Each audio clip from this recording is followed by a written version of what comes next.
As a son of a civil engineer, I was raised with an understanding of the value of infrastructure that serves people and benefits communities.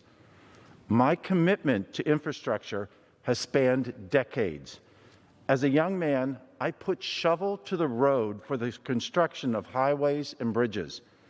And now, today, I advocate for infrastructure improvements in Congress. As we know all too well in rural Pennsylvania, infrastructure has real-life consequences for communities. At its core, improving roads, bridges, and other key infrastructure should be a common-sense, bipartisan priority. Failing infrastructure does not discriminate. A broken bridge can harm Democrats just as it can harm Republicans.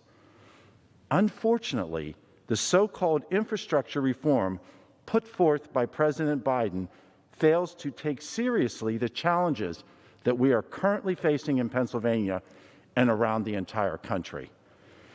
In the rural district that I represent, we know the importance of true infrastructure. We need to make our roadways and bridges safer. We need to improve our transportation systems.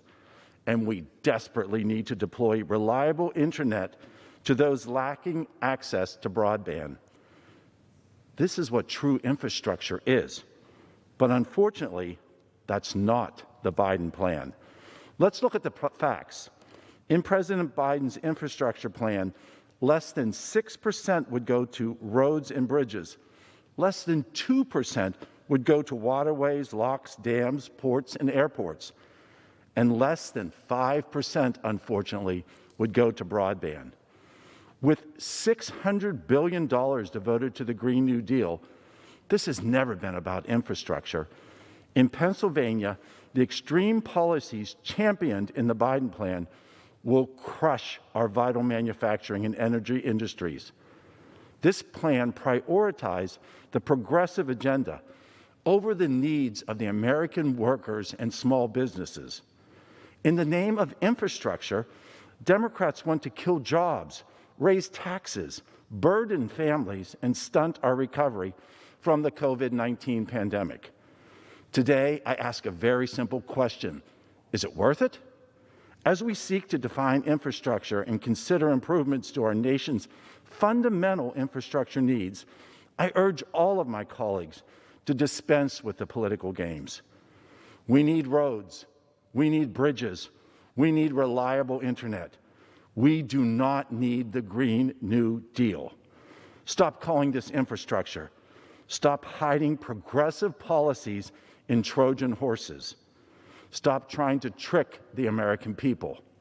While I stand ready to work with the President and House Democrats on what is true infrastructure reform, this plan is further evidence that the Biden-Harris administration are more happy to push their radical agenda at the expense of hard-working Americans. Instead of propelling these radical policies, this could be a good faith opportunity to deliver results for the American people. If we work together, we can get this job done. From deploying rural broadband to sustaining our basic roads, we must bridge this divide. Thank you, Madam Speaker, and